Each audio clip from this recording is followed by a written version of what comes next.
natin, yung respondents, narinig nyo na rin yan. No? Tinatanong na rin sa board exam, yung tinatawag nating notice of respondents. So what is a respondents?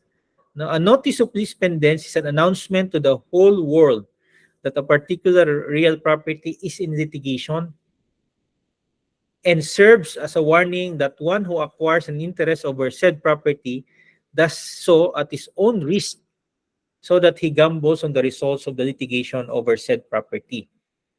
Okay, it's a notice na may kaso na. Yung first level kasi adverse claim, no? Good for 30 days yun, but hindi ma-cancel. So ang adverse claimant, yung next level niya, if you want to have a definitive, no, ruling of his claim, he may file a case in court. After the filing of case in court, the next step is yung notice. Sinong gumagawa niya? Normally lawyers, no? They prepare notice of respondents, serve nila sa Register of Deeds. Announcement sa buong mundo. It's announcement to the entire world that there's a pending case involving over that property. And anybody who would like to deal with that property would have to gamble, no, on the results of the case. So what will be the scenario? Yung iba, they would not want to deal with the property which has a pending case. May kaso kasi yan eh. No? So babalik sa kay broker yan.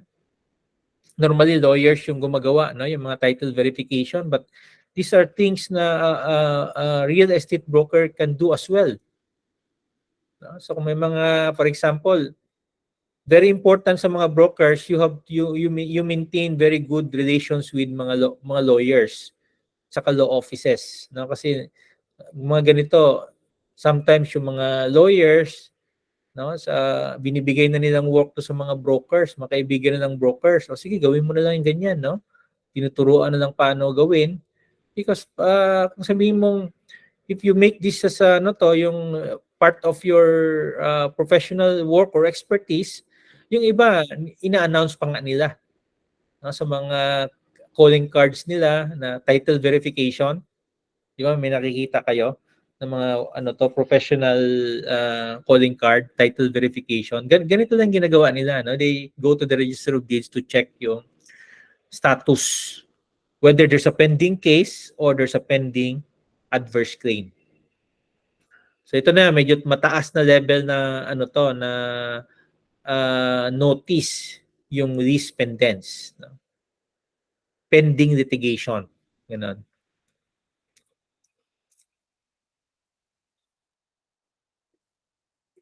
So we call this notice of respondents, no action to recover possession of real estate or to quiet title thereto or to remove clouds upon the title thereof. Yung legal term natin, no?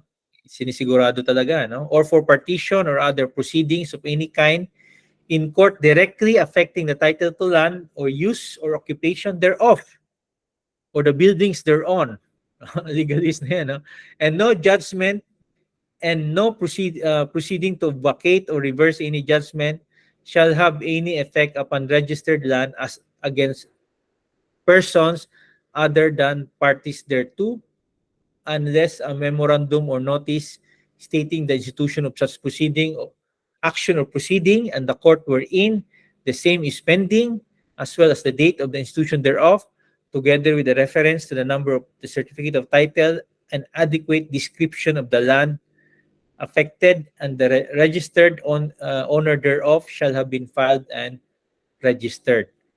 So nalasing na kayo sa terminology, di ba? Yung how the law is being crafted, no? Sinigurado lang talaga, pero briefly, ang sinabi lang dito na you have to file and register your case before the Register of Deeds in order that the third persons will have to be notified. Bating ng mga haba-haba. Ang haba-haba explanation, sabi nga nila, yung mga lawyers talaga, mahaba daw ma-explain. Don't blame the lawyers because the law itself is crafted, no, in such a way that it covers a lot of situations. But it's just simplify. Ang sabi lang dito na kailangan mo mag-file ng notice if you have a claim in order to affect, no, third persons. Yan lang yung sinabi ng Section 76. So these pendants literally means pending suit, no? Pending case. Yan ibig sabihin. The doctrine refers to the jurisdiction, power, or control which a court acquires over a property involving in a suit, no? Pending the continuance of the action until final judgment. So once there's a lis pendens, merong jurisdiction na yung juzgado over the property. What is the purpose of lis pendens? The purpose of lis pendens is to protect the rights of the party causing the registration of the lis pendens. Yan yung purpose. No? Obviously, kasi siya yung siya yung nag-execute ng proceedings. Then notice to third persons who purchase or contract on the subject property that they do so at their peril and subject to the result of the pending litigation. Parang warning. Sige, tuloy mo yung transaction na yan, but may kaso ako dyan. So careful tayo, no? Careful tayo. When we're in practice, we do title verification. Once na may makita kayo na notice of lis pendens, annotated, no, at the back of the title, anong next na gagawin mo? No, anong next na gagawin? Ang next na gagawin, or if you get pagkuha mo ng certified copy of title, may adverse claim, may notice of lis pendens. Anong next na gawin ni broker? No, para hindi na pabalik-balik doon sa Register of Deeds. 'Di ba? Mabuti sana kung Register of Deeds malapit sa iyo, baka layo. Once you get that yung annotation, ang next step, no, ng isang broker is to get a copy of that adverse claim at saka copy of that lis pendens. No, don't go to the lawyer na kaagad kasi siyempre sabihin ng lawyer, kumuha ka nga ng kopya. Di doble yung gastos mo. 'Di ba? Yung iba pa namang mga mga engagements sa title verification all in. Ibig sabihin, ilang beses na pabalik-balik ka, yun yung bayad sa iyo. For example, you bill for 10,000, 15,000, no? So sayang din yung yung kung isang transaction lang yan, medyo kung learning experience, magandang learning experience. Pero if you have multiple transactions sa isang area, then at least bawi ka, no? Isang lakad mo isang araw, kikita ka ng 30,000, 50,000, then not bad na, no? For sa transaction mo na title verification. Kung pabalikin ka, 'di ba? Sa gasolina ngayon, di ubos na yung lumiliit na yung lumiliit na yung naiiwan sa iyo. Sa pagkuha nyo guys, no? Pagpunta niyo Register of Deeds, you get sabihin ng ng Register of Deeds, naku, bad news, may adverse claim at saka lis pendens eh. Ay, tingnan mo, kung gano'n, nakita mo. Next na request mo, huwag ka nang pumunta kay attorney. No, dito na lang kasi natuto na rin tayo sa TUA. Ang next step is, sir, ma'am, pwede pa, can I get a copy of that adverse claim at saka lis pendens? Para mabasa mo yung yung yung adverse claim at saka lis pendens.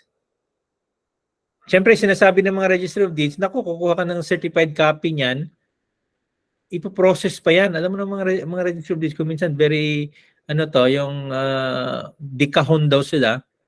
No? So, sabihin nilang, naku, babalikan mo pa yan. So, what is your remedy? Yung tip, no, na I can share sa iyo. Ang sabihin niyo na lang, sir, ma'am, baka pwedeng bigyan niyo na lang ako ng Xerox copy niyan. Kahit na to follow na lang yung to follow na lang yung certified copy. So you get a certified copy, you get a Xerox copy in advance para malaman ng kliyente mo yung status ng property. Okay? So these are practical tips, no, na I can share sa inyo kasi I have paralegals doing yung mga ganitong type of work na nakikita ko pinabalik-balik lang. So normally nagbibigay sila ng Xerox copies, no? But of course you have also to secure copies of yung certified copies of the title.